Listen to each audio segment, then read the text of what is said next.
One was playing for home field in round one, while the other is hoping to sneak into the D1 playoffs with their final in-state game of the regular season. We'll check in on Middlebury versus Burlington South Burlington in just a little bit. But first, welcome into week 7 of the Friday Football Frenzy. I'm Jack Fitzsimmons. An action-packed penultimate week of the regular season. Across Vermont high school football's teams jockey for playoff positioning. Yeah, it is crunch time for teams on the playoff bubble, especially in the gauntlet of Division 1. In St. Johnsbury tonight, we had a battle between a pair of 3-3 teams where the winner will go into next week with a shot at a top 4 seed, but the loser might be sweating out their potential spot in the field. It's BFA up at Fairbanks taking on the Hilltoppers of St. J. A busy first quarter for the Toppers. Sebastian Ahonen on defense coming up with the INT, picking this off and hitting the deck. Next drive going the other way. Carter Bunnell rolling out and finding, guess who? Ahonen cutting across the middle, 51 yards to the house. St. J with a 7-zip lead.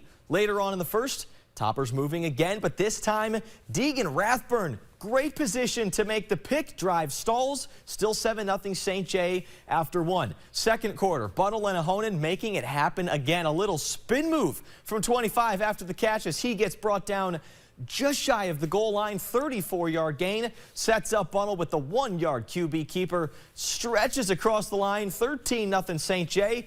Don't let the Toppers get hot. They coast 28-0 the final. BFA hosting Essex to wrap up the regular season next week. For St. J, the 118th edition of the game looms.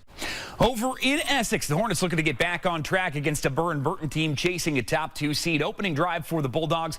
This is Jack McCoy on the keeper. He's going to get to the outside. He'll hop over the goal line for the score. BBA in front 7-0 in a hurry.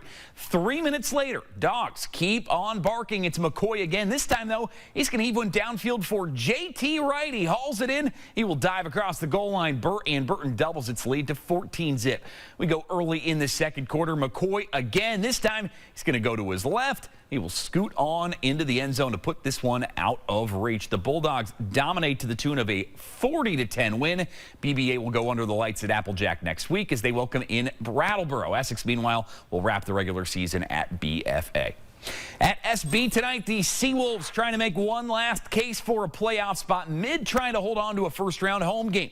Mid up big in the second quarter in this one, but Ahmed Diawara is going to try and will the Seawolves back into it. Sweep on the keeper, avoids a couple defenders. Says absolutely not to this attempt to tackle. Another big stiff arm, big chunk of yards. However, the drive would stall. It's 28-7 Tigers at the break. We go second half now. Tigers on the move. Gavin McNulty taking the handoff. Shoves one would-be tackler. Shakes off the hit from another. He'll scamper into the end zone as Mid pushes its lead to 35-7. Next possession for Mid. Luke Newseeder on play action. He rolls out to his right. He's going to pick up a first down, takes a pretty brutal hit, but he comes back into the game later, and here's how the drive ends. Tassilo Luksh punching it in. All Mid in this one at 42-14, your final big one for the Tigers next week. They will host CVU. The Seawolves will go out of state. They'll play one last regular season game against John Stark of New Hampshire. Unbeaten Hartford at home on Friday.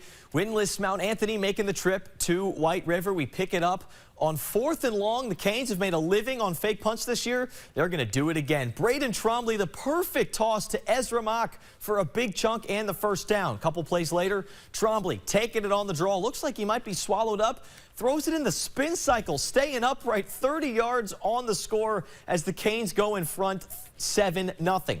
More from the Canes in the second. Tyler Piper on the counter. He's going to go in virtually untouched to double the Hartford lead. Patriots trying to stay in the game. Carter Thompson taking the direct snap, getting a pretty good chunk on the outside, but not enough. Hartford rules 35-0. Route 4 rivalry looming against Rutland for Hartford next week. The Patriots will try to get on the board as they host Colchester. One more game in Division 1 tonight. Rutland making the trip to Brattleboro, and the Bears taking the 21-7 victory for their 3rd win of the season. Rutland, as we just mentioned, gets Hartford next week, while the Bears will visit Burr and Burton.